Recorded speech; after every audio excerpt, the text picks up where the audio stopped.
Hi friends, ఈరోజు నేను ఇంట్లోనే ఈజీగా రెస్టారెంట్ స్టైల్లో చోలే భటూరని ఎలా ప్రిపేర్ చేయాలో చూపిస్తున్నాను.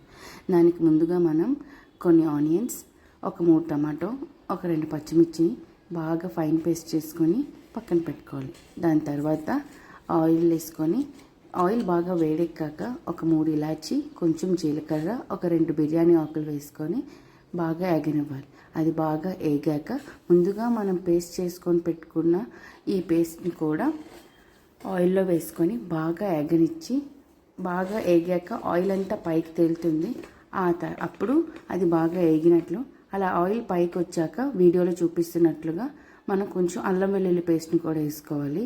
అల్లం వెల్లుల్లి పేస్ట్ అనేది మీ ఇష్టం, కూరకు సరిపడేంత వేసుకొని అప్పుడు మళ్ళీ బాగా కలుపుకొని అది వేసాక కూడా మళ్ళీ బాగా వేగి పచ్చివాసన అంతా పోయి మళ్ళీ ఆయిల్ పైకి తేలాలి. అలా తేలితే కూర అనేది మంచి టేస్ట్ వస్తుంది. అలా పైకి తేలాక అప్పుడు మనం కొంచెం ధనియాల పౌడర్, కొంచెం గరం మసాలా వేసుకోవాలి. నేనైతే స్పెషల్గా ధనియాల పౌడర్ సూర్యాది వాడతాను. మీరే ధనియాల పౌడర్ వాడతారో అది వేసుకోండి.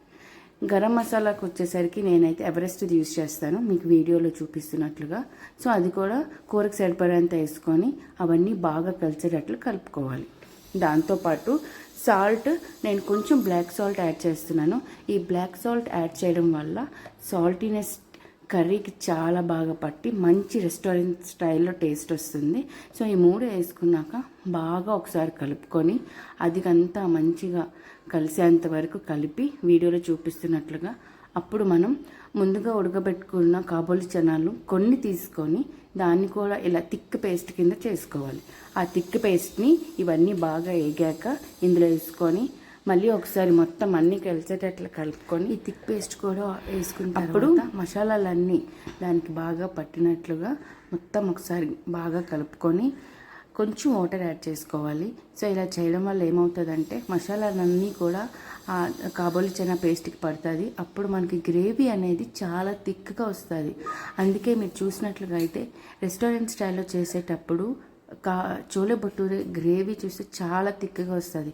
దానికి సీక్రెటే ఈ పేస్ట్ వేయడం. ఇది బాగా కలుపుకున్నాక మనకు కావాల్సినంత కారం, ఉప్పు వేసుకొని మొత్తాన్ని అడ్జస్ట్ చేసుకోవాలి. కూరలో సరిపోయినంత వేసుకొని అదంతా బాగా అయిపోయాక ముందుగా మనం ఉడకబెట్టుకున్న కాబూలి శనగలు దాంట్లో ఉడకబెట్టుకున్నప్పుడు యూజ్ చేసే వాటర్ని కూడా అలా వేసేస్తే మనకి ఆ టేస్ట్ అనేది అలా ఉంటుంది. కొందరు ఏం చేస్తారంటే ఆ వాటర్ని పడేస్తారు. సో దాంట్లో ఉండే ప్రోటీన్స్ అన్నీ కూడా పోతాయి. సో అలా కాకుండా మనం ఉడకబెట్టుకున్న వాటర్ని కూడా డైరెక్ట్గా కర్రీలో వేసుకుంటేనే దాని టేస్ట్ వస్తుంది. ఇదంతా బాగా దగ్గరికి అయ్యాక చూసారా ఎంత థిక్ పేస్ట్ వచ్చిందో. ఇలా పేస్ట్ రావాలంటే మీరు కన్ఫామ్గా కొన్ని కాబూలి శనగలను తీసుకొని పేస్ట్ చేసుకొని కర్రీలో వేసుకోవాలి. ఇలా మొత్తం దగ్గర అయిపోయాక గార్నిష్ కోసం కొంచెం కొత్తిమీర కూడా పైన వేసుకుంటే మనకి ఎంతో టేస్టీకరమైన చోలే భటూరే రెడీ. చూసారా పూరి కూడా ఎంత బాగా పొంగిందో. ఇది ఎలా చేశానో వీడియో కావాలంటే కమెంట్ చేయండి. Thank you for watching.